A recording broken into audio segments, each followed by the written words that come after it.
오늘 말씀의 제목을 한번 따라 하시겠습니까? 옛 언약과 새 언약. 같은 제목이지만 두 번째로 옛 언약과 새 언약, 이런 제목으로 말씀 은혜를 나누기를 원합니다. 제가 지난번에 사랑이 뭐냐, 사랑에 대한 것을 드라마 대사 가운데서 참 명대사더라고요. 그래서 두 가지를 얘기하는데 기억하실까요? 아프냐? 아프냐는 상당히 투명스럽게 해야 되죠. 아프냐? 아프다. 그런 표현이지만 나도 아프다. 그때 그 드라마를 보면 많은 사람들의 마음을 뭉클거리게 했고, 아, 사랑이 그렇게 표현될 수도 있겠구나.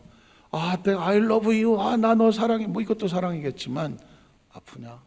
상처를 치료해주면서 나도 아프다. 그 얘기는 뭐예요? 아픔을 같이 한다는 거죠. 사랑이란 하나다.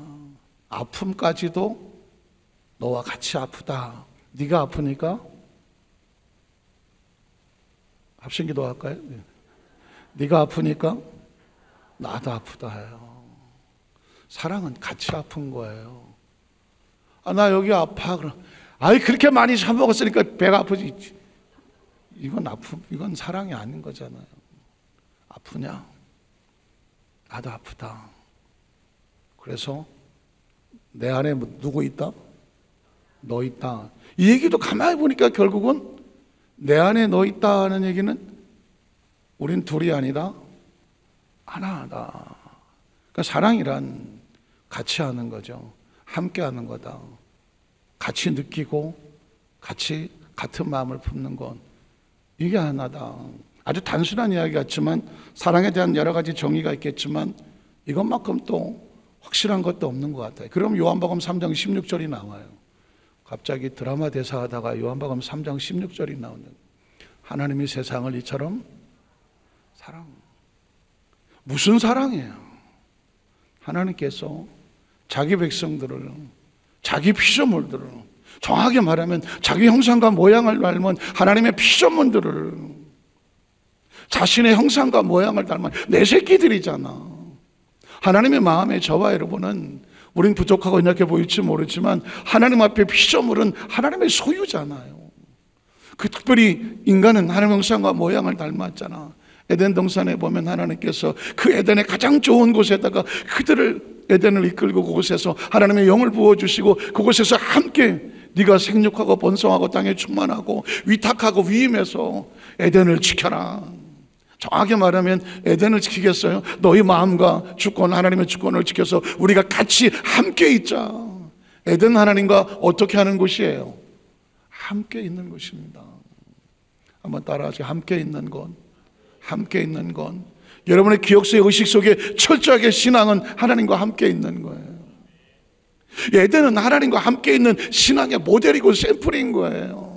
제가 오산에 기도원에 가서 에덴의 영성을 회복하라고 설교를 했는데, 전 순복음교회 목사라고, 그래서 순복음교회 목사들은 순복음교회 성도 마찬가지지만 오늘 영성에 대하면 가장 먼저 전개 사도행전 2장이라고 1절로 4절, 오순절 마가다락방에 성령 임하시므로 말미암아 120만도가 성령 받고 전혀 새로운 존재가 되지, 능력 있는 존재가 됐다. 영성과 성령의 거기서 교회가 출발했다.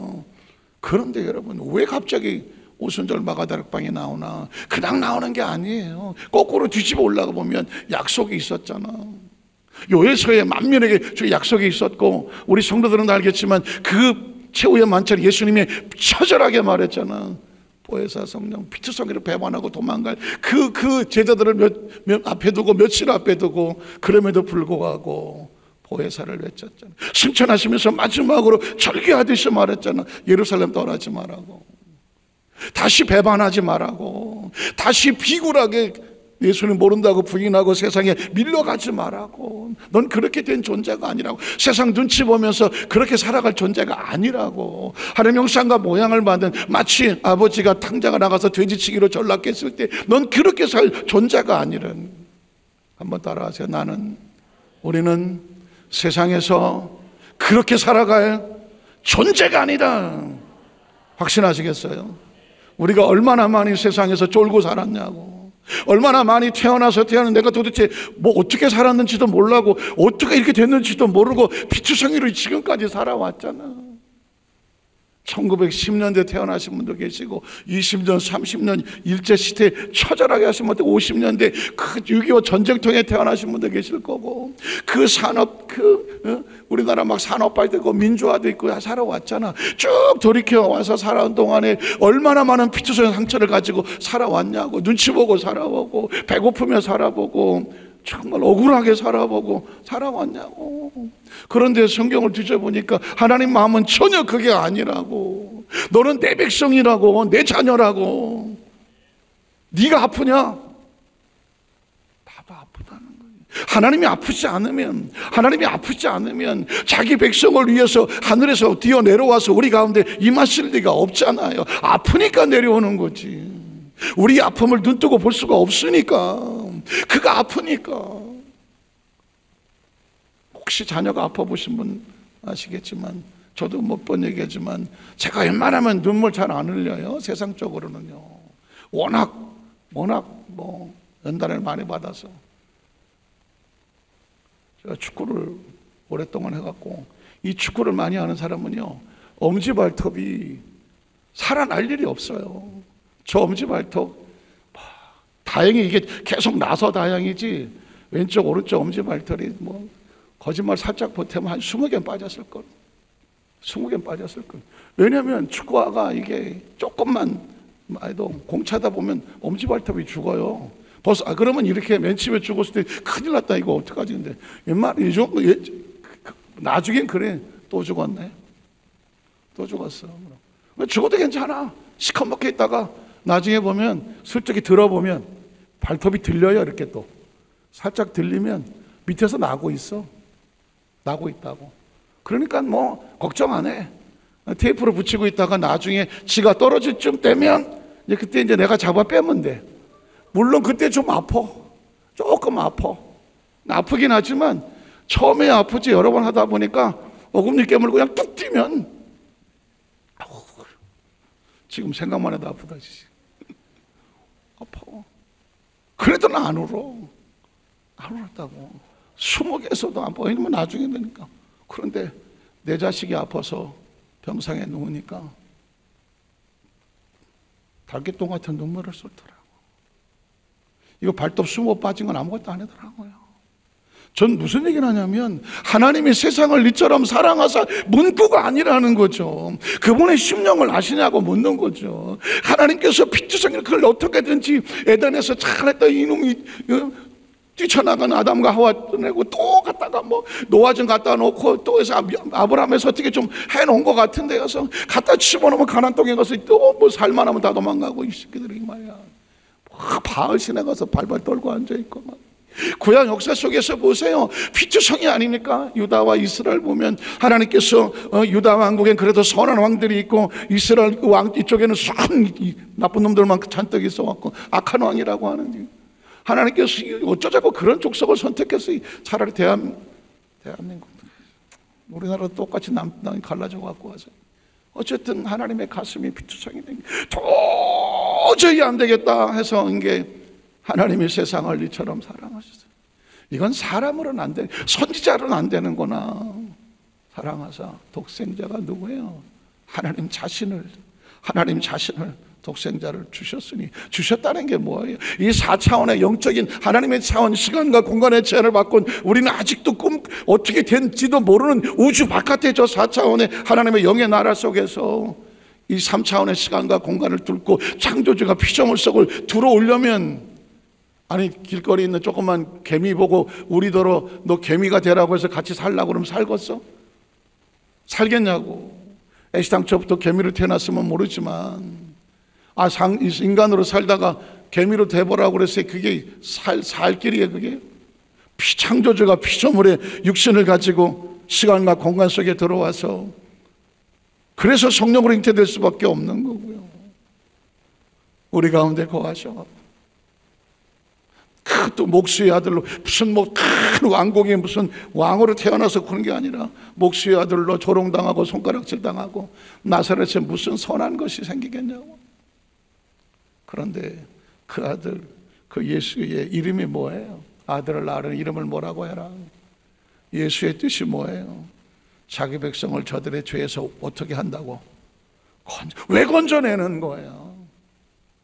그 다음 이름을 보세요. 그 이름은 또 하나님 우리와 함께 하셔서 그 이름을 임마누엘이라 하리라. 임마누엘의 뜻이 뭐예요? 하나님이 우리와 어떻게 하신다? 이 성육신의 의미는 딴 게 아닙니다. 우리와 함께 하려고, 사랑이란 함께 하는 거잖아. 하나님께서 자기 백성을 함께 하시려고, 그래서 자기 백성을, 예수 이름 자기 백성을 죄에서 건져낸 이유가 뭐, 죄에 있는 그 죄인이 하나님과 함께 할 수가 없잖아. 그래서 예수의 이름에 끌려오는 자마다, 예수 이름에 끌려오는 자마다 어떻게 멸망치 않고 영생이 뭐예요? 영원히 함께 하는 거예요. 영원히. 우리가 다시는 헤어지지 말자, 다시는 떨어지지 말자, 다시는 죄 속에 들어가서 나와 떨어지지 말자. 그게 하나님이에요. 제가 미국에서 선교사 할 때 제 사무실에서 이제 설교를 늘 성경을, 그때는 뭐 컴퓨터로 막 A4 용지를 막 치고 그럴 때였는데, 한 번 내가 통곡을 했다니까요. 성경을 읽다가 보니까 성경 속에 하나님의 처절한 통곡 소리를 제가 느꼈어요. 한이 있더라고요. 여러분 성경을 보세요. 창세기 때 계시록 보면은요, 하나님의 한이 흐른다고. 보시기에 좋았더라 해놓고 에덴까지 끌고 가고 아담과 하와하고 얼마나 아름다운 신혼방과 같은 상황이에요. 그러나 창세기 3장 이후에 아담과 하와가 하나님 앞에 범죄하여 선악과를 따먹고 났을 때, 아담과 하와, 하나님께서 날이 서늘어 왔더니만 아담과 하와가 뒤통수로 숨어버리잖아. 나무꾼들 안에 숨었어요. 거부당하는 아픔을 아세요?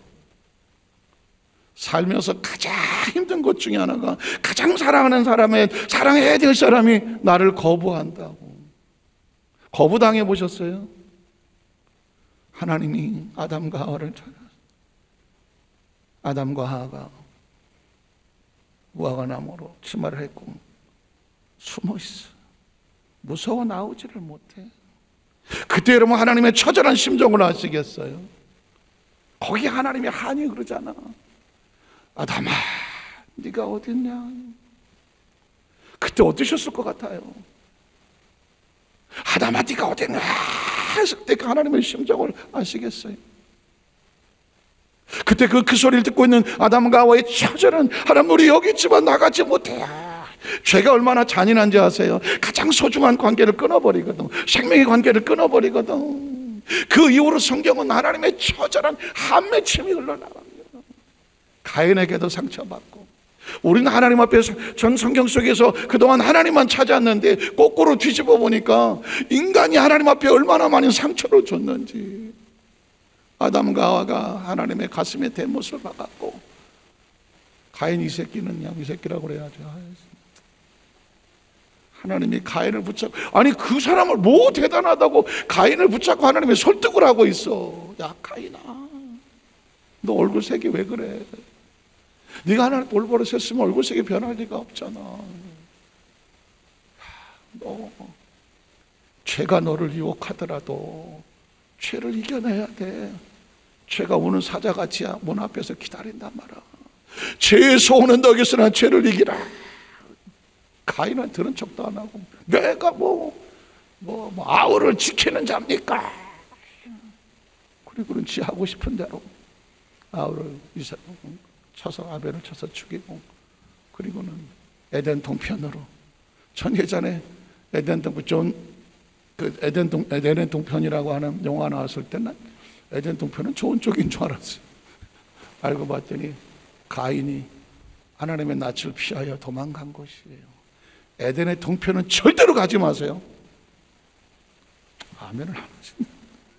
에덴의 동편은 절대로 가지 마시라. 하나님 낯을 피하여서 지 마음대로 가는 곳이 에덴의 동편이든 에덴의 중앙에 있으시라고. 그리고 들어보세요. 처절한 한이 흐르는 겁니다. 그리고 그 한이 예수님이 십자가에 달릴 때 마지막에 처절하게 육신의 몸을 입고 엘리 라마 사박다니 하던 하나님과 인간이, 하나님과 그 육체가 분리되는 것이 얼마나 고통스러운지 알았던 그 예수 그리스도의 처절한 인생을 향한 처절한 부르짖음이 엘리 라마 사박다니거든요. 그리고 육체를 벗어난 영혼이 내가 이제 다 하나님의 한이 풀리는 거거든요. 풀어놓은 한이, 저 십자가는 하나님의 처절한 한이 있고 그 십자가를 믿고 그 십자가에 끌려오는 사람은 그 한이 풀어지는 겁니다. 전 앞으로 믿는다는 단어를 제 식으로 바꿔보려고 해요. 오늘 요한복음에 있는데 오늘 말씀을 묵상하다가 보니까 믿는다는 건 뭐냐면 하나님께 끌려온다는 겁니다. 한번 따라하죠. 하나님께 끌려오는 자, 끌려오는 자, 끌려오는 자. 하나님의 세상을 이처럼 사랑하사 독생자를 주셨으니 저를 믿는 자마다, 믿음이란 단어가 가장 쉬운 단어 같은데 가장 추상적이더라고. 믿음이 뭐야 도대체? 뭘 믿는 거야? 어떻게 믿는 거야? 믿음은 추상적이더라고. 아주 쉽게 단순하게 엄마 믿음이 뭐예요? 아빠 믿음이 뭐예요? 믿음이란 하나님의 말씀인데 내용은 잘 모르겠는데 찬양을 하는데 기도를 하는데 예배를 하는데 끌려오는 거야. 그게 믿음이더라고. 하나님의 세상을 이처럼 사랑하 독생을 주셨으니 저를 믿는 자마다 예수 그리스도를 만났는데 끌려오는 사람이 있어요. 끌려오는 사람. 어떤 사람은 전혀 끌림이 없어. 끌림이 없어. 예수가 뭐야? 나하고 무슨 상관이 있어? 끌림이 없어. 끌림이 없는 사람은 분리된 사람이고, 붙어서 자석에 붙는 쇳가루처럼 이게 뭐지? 왜 내가 끌려가지? 끌려가는 사람은 영생을 얻게 하려 하심이라고 하는 거예요. 예수님을 구주로 믿으시면 아멘 하시기 바랍니다. 여러분, 이 자리에 남들이 보면 여기 왜 나와 있는지 몰라요. 예수를 모르고 끌림이 없는 사람은 여기 왜 나왔는지 몰라요. 그런데 우리도 몰라요. 근데 어떻게 하느냐? 그가 우리를 끌고 계시는 거예요. 자석에 붙는 쇳가루는 자기가 왜 붙는지 모릅니다. 그런데 자석은 쇠를 당깁니다. 하나님의 영은 하나님의 사람을 끌고 옵니다. 예수님께서는 내가 이 땅에 오는 것은 하나님의 백성들을 이끌려 하심이더라. 이끌려고 하심이더라. 오늘 저와 여러분, 그래서 예수님께서, 제가 요한복음 따로 말씀드리겠지만, 하나님이 이끌지 않으면 절대로 내게로 나올 수 없다고 말하더라고요. 하나님이 이끌지 않으면 내게로 나올 수가 없다. 여러분, 예배가 저와 여러분의 최고의 특권인 줄 아세요? 내가 예배를 나 바쁘면 안 나가셔도 돼요. 난 이제 알았어. 하나님이 이끌지 않으면 절대로 나올 수 없어요. 그러니까 지금은 마지막 때잖아. 지금 끌려 나와야 돼. 내가 끌릴 수 있어야 돼요. 말씀을 듣는데 내 영이 끌려. 기도하는데 내 영이 끌린다고. 찬양하는데 영이 끌린다고. 제가 부산에 가서 봉회 때 얘기했잖아요.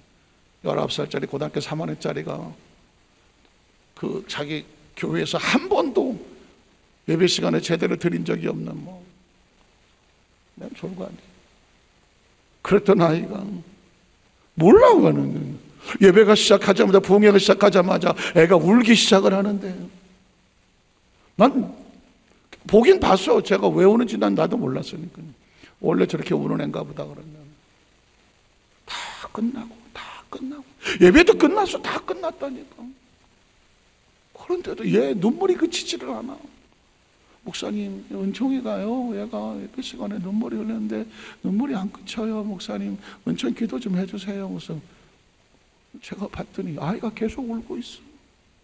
지금 생각해보면 그 아이의 마음은 성령께서 이끌고 있는 거예요. 터치하고 움직이고 있는 거예요. 자기 엄마 나 몰라. 왜 우는지 나 몰라. 이게 일부러 돈 주려고 1시간 내내 울 수 있어요? 고등학교 3학년 19살 여자아이가 그렇게 사람들 많은 앞에서 그렇게 눈물 줄줄 흘리면서 이럴 것 같아요? 어림도 없는 거죠. 기억하셔야 돼요. 임마는 영생은 영원히 함께 하는 겁니다. 신앙은 둘 중에 하나예요. 하나님이 끌려가는 자와 갈 수도 있고 안 갈 수도 있고 내 마음대로. 스스로 아셔야 돼. 아, 하나님의 그 성에 내가 못 끌려가고 있구나. 못 끌려가고 있구나. 알아요. 저도 어렸을 때 아까 얘기했지만 옛날에 어머니한테 끌려갔거든요. 어머니한테 끌려서 교회 신앙생활을 했었던 기억인데, 근데 그렇게 끌고 와야 돼요. 난 우리 교회학교 우리 선생님들이면서 자녀를 둔 어머니는 어떻게 해서든지 아이를 하나님 앞에 갖다 놔라. 뭐 할 때까지, 성령 세례 받을 때까지는 부모가 끌어줘라. 부모가 어떻게든지 끌어줘라. 성령 세례 받을 때까지는. 그게 그 아이가 최고의 복이다. 그리고 성령 세례 받으면 냅둬도 된다. 누가 끌고 가느냐? 성령이 끌고 간다. 성령이 끌고 가. 아이도 크리스찬 부모들이 자녀 때문에 얼마나 많이 힘들어해요. 얼마나 많이 힘들어하냐고. 내 새끼인데 내 마음대로 안 되잖아. 세상에 제일 내 마음대로 안 되는 게 뭐가 있어? 자식은 내 마음대로 안 돼. 절대로 자식은 내 마음대로 안 돼. 그러면 방법은 없어요. 그냥 얘가 성령 세례 받기 전까지는 어떻게든지 뭐 협박을 하든지 뭘 어떻게든지 회유를 하든지 하나님 앞에 갖다 놔야 돼요. 그렇지 않다면 그 아이 버린 거랑 마찬가지예요. 왜냐하면 하나님께서 도착 안 하면 길이 없잖아요. 그래서 성령 세례 받게 해야 돼요.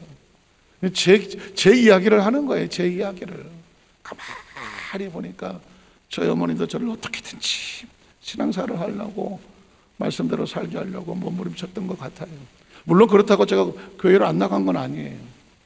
그렇지만 제 속에서 정말 찾아서 나오고, 물론 좋아서 교회에서 살긴 했었지만 내 속에 성령 세례 받기 전까지는 들락날락하고 마음의 어려움도 많았거든요. 성령 세례를 받고 나니까 달라지더라고요. 그 다음엔 내가 하나님과 함께 하고 싶더라고요.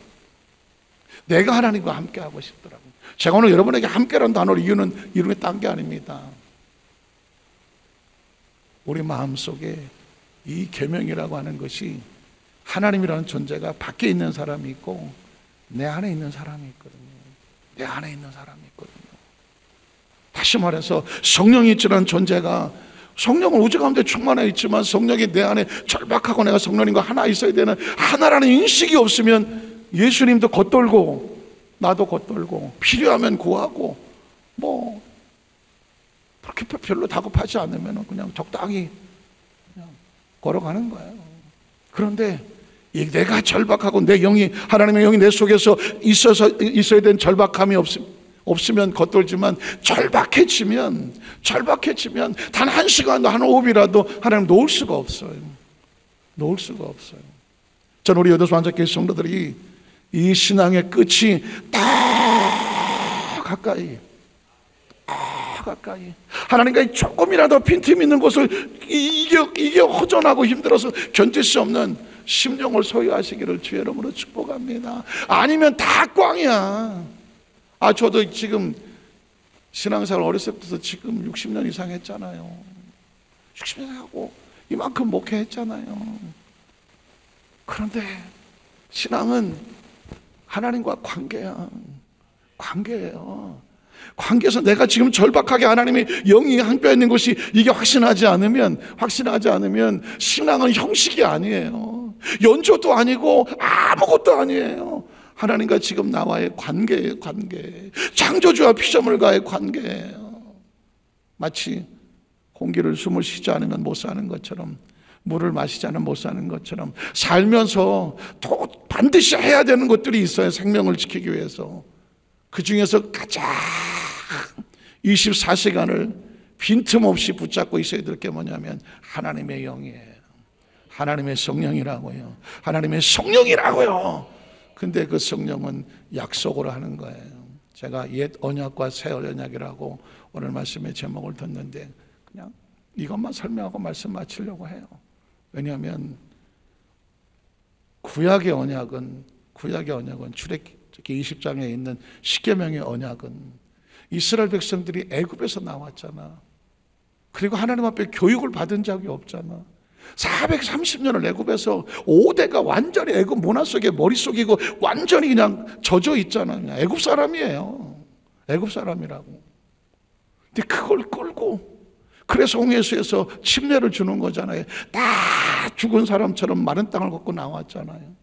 광야에 40년을 뒹굴자 거기서 지내야 되잖아요. 가나안 땅에 물론 여기를 점령하기까지 시간이 걸린다고 하지만 이 상태로 가나안 땅에 갖다 놓으면 똑같이 살아요. 돼지를 갖다가 깨끗이 씻겨서 안방에 갖다 놓으면 안방을 돼지 우리를 만드는 것과 마찬가지예요. 사람은 의식이 바뀌어야 되거든. 사고가 바뀌어야 되거든요. 의식과 사고가 바뀌고 꿈이 바뀌고 언어가 바뀌고요. 생각이 바뀌어야 되거든요. 그래야 삶이 바뀌거든. 그래서 광야는 뭐냐? 하나님께서 너 가나안 땅에 들어가면 엄청난 유혹들이 기다리고 있을 거야. 잘 먹게 될 거야.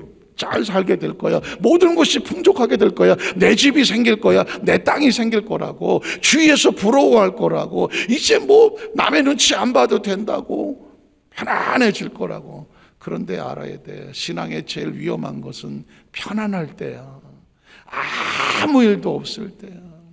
광야를 지날 때는 구름기둥 불기둥일 때는 그냥 하나님 살려만 주십시오. 구름기둥 뜨면 또 쫓아가고 불기둥 뜨면 쫓아가고 하나님과 벌어지면 죽으니까. 그런데 가나안 땅에 들어가면 그런 거 없어도 이제는 네 힘으로 살아야 돼. 네 힘으로. 그래서 광야 40년 동안 교육시키느라고 계명을 준 거거든요. 이 계명을, 십계명을. 그래서 아까 신명기처럼 달달달달 외우고 끊임없이 세우고 이마에 붙이고 손목에 붙이고 가슴에 붙이고 옷에 써 붙이고 그래야 돼. 그게 신명기거든요. 신명기라는 것은 2번 강조한다는 뜻이에요. 출애굽기 강조해놓고 가나안 땅에 들어가기 전에 한 번도 모세가 마지막 유언처럼 피를 토하면서 이스라엘 백성들에게 여기까지 우리가 어떻게 살아왔니? 가나안 땅에 들어가면 그걸 지키려면 어떻게 해야 돼? 우리 조상 아담과 하와가 그 선악과 따먹으면서 에덴을 잃어버렸잖아. 가나안 땅은 에덴처 하나님과 같이 한 하나님의 나라잖아. 이거 지키려면 계명 지켜야 돼. 이게 모세의 똑같은 원리거든요. 그러나 구약시대에 이스라엘 백성들은 아담처럼 또 놓쳤습니다. 그래서 바벨론에 70년을 포로로 가는 겁니다. 이제 다 쫓아낼 수는 없으니까 70년 동안 포로 생활하면서 이스라엘 백성들이 하나님 살려만 주시면 다시는 딴짓 안 할게요. 그래서 에스라 느헤미야의 이스라엘 백성이 포로가 70년 만에 귀환을 하는 겁니다. 오자마자 느헤미야가 울고 에스라가 울면서 무너진 성벽을 수척하자고, 다시 신앙 회복해야 된다고. 그게 에스라 느헤미야의 스토리예요. 하나님께서 내가 메시아를 보내겠다. 그래서 예수님이 이 땅에 오셔서 다시 무너진 에덴을 되찾고 무너진 성전을 회복하고 교회를 세우고 하나님과의 관계를 이끌어 가자. 그게 지금 2000년이 지나가는 거예요. 그러나 어느 시대든 하나님과는 다 1대1의 관계야. 각자의 가슴 속에 삶 속에 에덴이 있고 성전이 있어요. 신앙은 1대1입니다. 1대1이에요. 누구 붙잡고 가는 거 하나도 없어요. 그러니까 많이 터져본 사람일수록 이렇게 하면 안 되는구나, 저렇게 하면 안 되는구나, 이게 많이 할수록 이제는 좀 경험도 생기고 체험도 간정도 생기니까 안 하려고 하잖아요. 안 하려고 하잖아요. 그게 축복이에요. 혹시 이 자리에 혹시라도 예상치 못하게 어려움을 당하신 분이 있다면 세상적으로 볼 때는 막 절망이고 좌절이고 왜 나한테 이런 일이 생기나 하지만 신앙적으로 볼 때는 축복입니다. 신앙적으로 볼 때는 축복이에요. 한번 따라하세요. 신앙적으로 보면 지금 내게 있는 문제는 다 축복입니다. 다 축복입니다. 절대로 절망하면 안 돼요. 절대로 낙심하면 안 돼요. 제가 결론만 내리겠습니다. 저와 여러분은 반드시 천국에서 만납니다. 반드시 천국에서 만납니다. 그러니까 거꾸로 뒤집어 보자고요. 우리는 어떤 일을 겪어도 예수를 놓지 않으면 반드시 천국에서 만나요. 그러면 천국에서 만날 사람들이기 때문에 하나님께서 저와 여러분의 백성들을, 예수를 놓치지 않는 사람들을 절대로 내버려 둘 리가 없어요. 망하게 할 리가 없다고요. 실패하게 할 일이 없다고요. 우리의 시선과 생각과 사고를 예수를 붙잡고 놓치면 않으면 돼. 그 율법을 십계명 같은 거 바깥에 놓지 말고 만판에 영으로 붙잡고 내 안에 성령을 모시고 가기만 하면 돼. 우린 반드시 그렇게 잘 되게 되어 있어. 잘 되게 되어. 나이 먹는 내 나의 모습을 보지 말아요. 진짜 나는 내 속에 있는 내 영이라고. 우리는 육신의 계명을 따라서 몸의 계명을 지키고 살지 않아요. 내 영이 하나님과 교통해서 떨어지지 않으려고 하기 때문에 내 영 속에 내 성령이 하나님과 붙잡아 있는 이것만 놓치지 않으면 어떻게 해서 우리는 천국 가게 되어 있고, 천국 가는 과정 속에 어떤 일을 만나더라도 마치 이스라엘 백성이 여호수아 갈렙을 가나안 땅에 들어가게 했던 것처럼 그 과정 속에 하나님을 놓치지 않으면 이 신앙생활하는 동안의 모든 것들은 다 아름다운 하나님과의 추억이 될 거예요. 소풍이 될 거예요. 야, 그때 그런 일이 있었지. 그것 때문에 많이 기도했는데 이런 기적을 주셨지, 이런 간증을 주셨지. 하나님을 경험하고 체험하는 스토리일 뿐이에요. 믿으십니까? 그렇게 살아가면 이 시간 이후에 저와 여러분의 얼굴 붉힐 일 없고, 절망할 일 없고, 낙심할 일 없고, 걱정할 일 없고. 왜냐하면 이미 우린 끝을 알고 있다. 한번 따라, 나는 내 인생의 끝을 이미 알고 있습니다. 알고 계시죠? 우리 천국에서 만납니다. 확신하십니까? 성령님 우리 안에 계십니다. 내 안에 계십니다. 가다가 여러 가지 홍해수 만날 수도 있고 여러 가지 만날 수 있어요. 그러나 하나님 백성들 홍해수는 가르더만 여리고는 무너뜨리더만 스토리요 간증일 뿐이에요. 이 끝을 모르니까 내 인생의 마지막 끝은 어떻게 될까, 이걸 모르기 때문에 불안하고 초조하고 걱정하는 거지. 내 시선이 하나님을 놓치지 않는다고 하면 반드시 기억하세요. 우리 인생은 잘 되어 있습니다. 하나님의 차원으로 복이 들어와 있습니다. 하나님의 차원으로 그가 우리를 지키고 있습니다. 우리 의식과 사고를 가지고 하나님을 감히 평가하고 하나님을 불신하고 무너질 이유가 절대로 없어요. 우리 각자 삶 속에서 이 성령님이 우리를 그렇게 끌고 가실 거예요. 오늘 여러분 이제 말씀 마치고 우리 통성 기도할 때에 제가 안수하고 기도할 때도요, 여러분 이렇게 생각하세요. 빌립이 이렇게 물었습니다. 예수님한테, 주여 하나님을 보여주십시오. 그때 여러분 기억하십니까? 빌립이 뭐라고 말하던가요? 나를 본 자는 이미 아버지를 보았다고 말했습니다. 오늘 이 시간 여러분 하나님을 보시고 싶어 하십니까? 빌립과 똑같은 질문이에요. 오늘 말씀을 선포해서 예수님 이렇게 말씀했어요. 내가 보낸 일을 믿는 자가 하나님의 일을 하는 거다. 오늘 강단에 선포되고 있는 그 말씀이 하나님이요, 성령님이요, 여러분을 향한 하나님의 말씀이 선포됐을 때 주권자가 하나님이에요. 김예민 목사는 바라볼 것도 없고 생각할 것도 없어요. 저는 제 이야기를 하지 않아요. 하나님의 말씀이 선포되었으니 말씀을 의지하고 말씀을 붙잡고 말씀의 역사를 기대하시라. 여러분을 치료하는 것은 말씀이다. 여러분을 안수하시는 분은 성령이다. 오늘도 베데스다 연못이 통하도록 우리의 마음이 통하면, 성령이 통하게 하시면 그 베데스다 연못은 밖에 있지 않다, 이스라엘에 있지 않다, 내 마음에 있다. 성령은 지금도 말씀을 여러분의 마음을 통한다. 이 말씀을 듣는 가운데 여러분의 마음이 동해지고, 하나님께서 오늘 나에게 주시는 말씀이구나, 성령님이 안수하시고 말씀이 치료하시겠구나, 여러분의 마음속에 그게 동해지게 되면 말씀이 여러분에게 부딪혀서 내 믿음대로 될지어다. 여의도 순복안산교회 철회 예배는 바로 그런 역사가 있는 곳이고, 나온 성도들은 그래서 끌려 나온 것입니다.